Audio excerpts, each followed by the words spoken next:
روزانہ 66 مرتبہ کاغذ کے اوپر اللہ لکھو. فجر کی نماز کے وقت اچھا وقت ہے، ورنہ وقت جو بھی آپ کو میسر آئے. اگر آپ کو فرصت ہے تو دن میں کئی بار لکھو 66 مرتبہ، لیکن جب لکھو 66 مرتبہ لکھو، اس کے بعد آنکھ اٹھاؤ. ایک عمل بن جائے گا. آپ کسی بھی چیز کو غور سے دیکھیں، وہ آپ کی آنکھوں میں تیرنا شروع ہو جائے گا. میں پہلی دفعہ پنجاب سے گاؤں کا سفر کیا، راول پنڈی کا. ایک پرانی سی کار تھی جو 30-35 میل سے اوپر چل ہی نہیں سکتی تھی، اور دن رات سفر کرتے کو تیسرے دن جا کے گاؤں میں پہنچا. جب سویا نا تو 2 دن مجھے وہ سڑکیں نظر آتی، جب بھی سوتا وہ سڑکیں نظر آتی، کیونکہ سڑکوں کو دیکھتا رہنا 2-3 دن.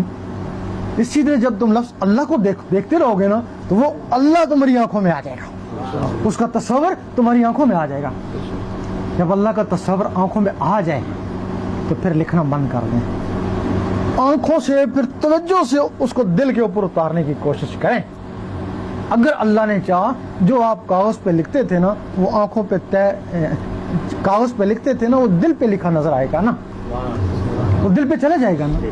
جب دل پہ جائے گا کالا سا جائے گا جیسا لکھتے تھے، پھر دل کی دھڑکن تیز ہو جائے گی، ٹک ٹک ٹک ٹک ٹک. اس ٹک ٹک کے ساتھ اللہ ملائیں. پھر اللہ کے رگڑے سے جب نور بنے گا تو وہ کالا سا تھا پھر وہ سفید ہونا شروع ہو جائے گا نور سے.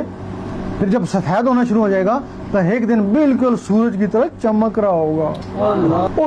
اس وقت تم بے خوف ہو جانا، قبر سے بھی نہیں ڈرنا، بڑی شان و شوقت سے قبر میں چلے جانا. فرشتے آئیں گے، سب سے پہلے پوچھیں گے بتا تیرا رب کون ہے. پہلا سوال یہی ہے. خاموش، ستانا نہیں جواب دینا اس کو. اور پھر پوچھیں گے بتاتا کیوں نہیں تیرا رب کون ہے. خاموش. تیسری دفعہ پھر پوچھیں گے گنگا تو نہیں، بتا تیرا رب کون ہے. اور کفن کو پیچھے ہٹانا، او اللہ لکھا ہوا دیکھ. ان کو جرأت نہیں ہو تم کو دوسرا سوال تم سے پوچھیں، کہیں گے السلام علیکم ہم جا رہے ہیں، تو جان تیرا رب جا رہے ہیں.